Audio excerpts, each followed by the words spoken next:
In the previous class, we had studied about types of microorganisms and the types of bacteria, that is rod, cells, spherical, curved and spiral. So now we will see the other categories, that is protozoa, fungi, algae and viruses. So first of all, protozoa. Protozoa are single-celled organisms. They are single-celled organisms. They show animal-like characteristics and they move from one place to another to capture the food. For example, you can take amoeba and paramecium. They are single celled, means they have only one cell. They are unicellular, or you can say single celled organism. They show animal like characteristics and they move from one place to another place and capture food. Amoeba, paramecium, euglena, all these are the examples of protozoa. If we will go to next category, that is fungi. Fungi are a group of diverse organisms. These are the group of diverse organisms. They feed on decaying matter. They feed on decaying matter. They are like plants. Fungi are like plants, but they don't have chlorophyll. Since they don't have chlorophyll, they are not able to do photosynthesis. That is why they feed on decaying matter. So fungi are unicellular is also there, multicellular is also there.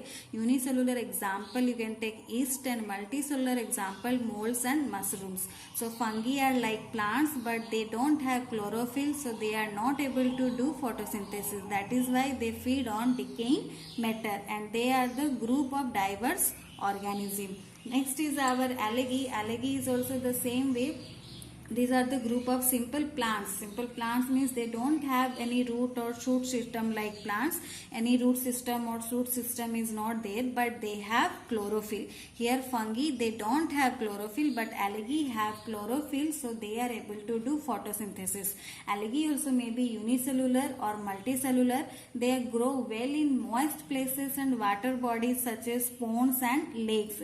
In any mountains or any forest area, you might have seen algae on the bark of the trees, on the surface of rock. Similarly, during the rainy season, rainy time, you might have seen the algae that is growing. So examples, you can take cholera, diatoms, chlamydomonas. All these are the examples of algae. They don't have proper root or shoot system, but they have chlorophyll. Since they have chlorophyll, they are able to do photosynthesis. So algae, they don't have, these are the group of simple plants. They don't have root or shoot system, but they have chlorophyll. Since they have chlorophyll, they are able to do photosynthesis. They grow well in moist places and water bodies. For example, you can take chlorella, diatoms, chlamydomonas. All these are the examples of algae. Next is our virus. Virus are the tiniest microorganisms, means very small. They are the tiniest microorganisms. Viruses cannot be seen with ordinary microscope. They can be seen only with powerful electron microscope, and an electron microscope can magnify the image up to 200,000 times. So here, to see the virus, we have to use an electron microscope, which is very powerful microscope, because with ordinary microscope we are not able to see the viruses. They are the very tiniest microorganisms.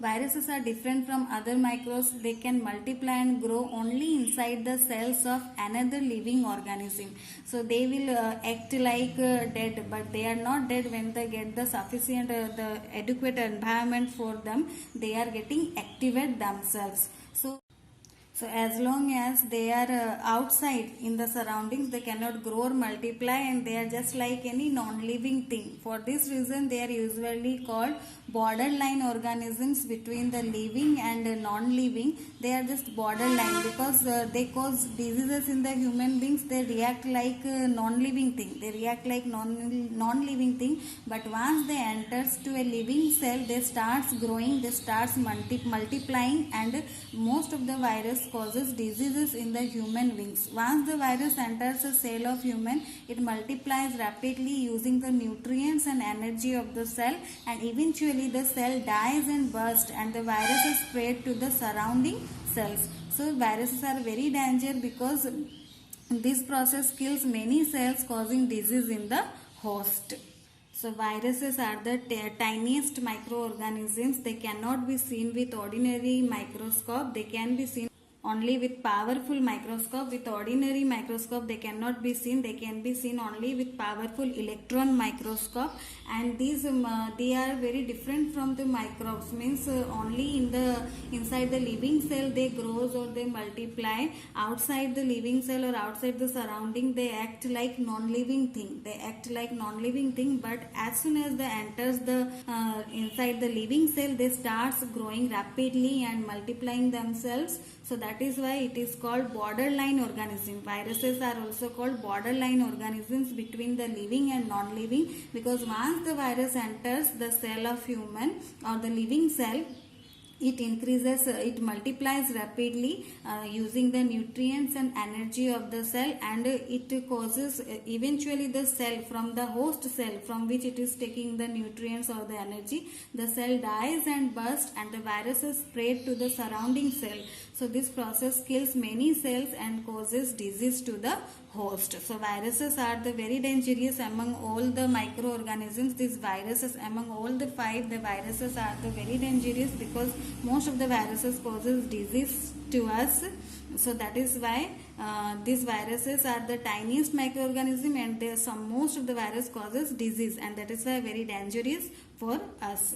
So microbes can, or microorganisms can grow or survive in all the type of environments such as ice cold regions, desert, hot springs, marshlands. Even they can found inside the bodies of animals and humans. But growth of the microorganisms also need some of the factors. These are the oxygen, water, temperature, sunlight and food. They can grow in any of the environment, but they need all these things for their growth.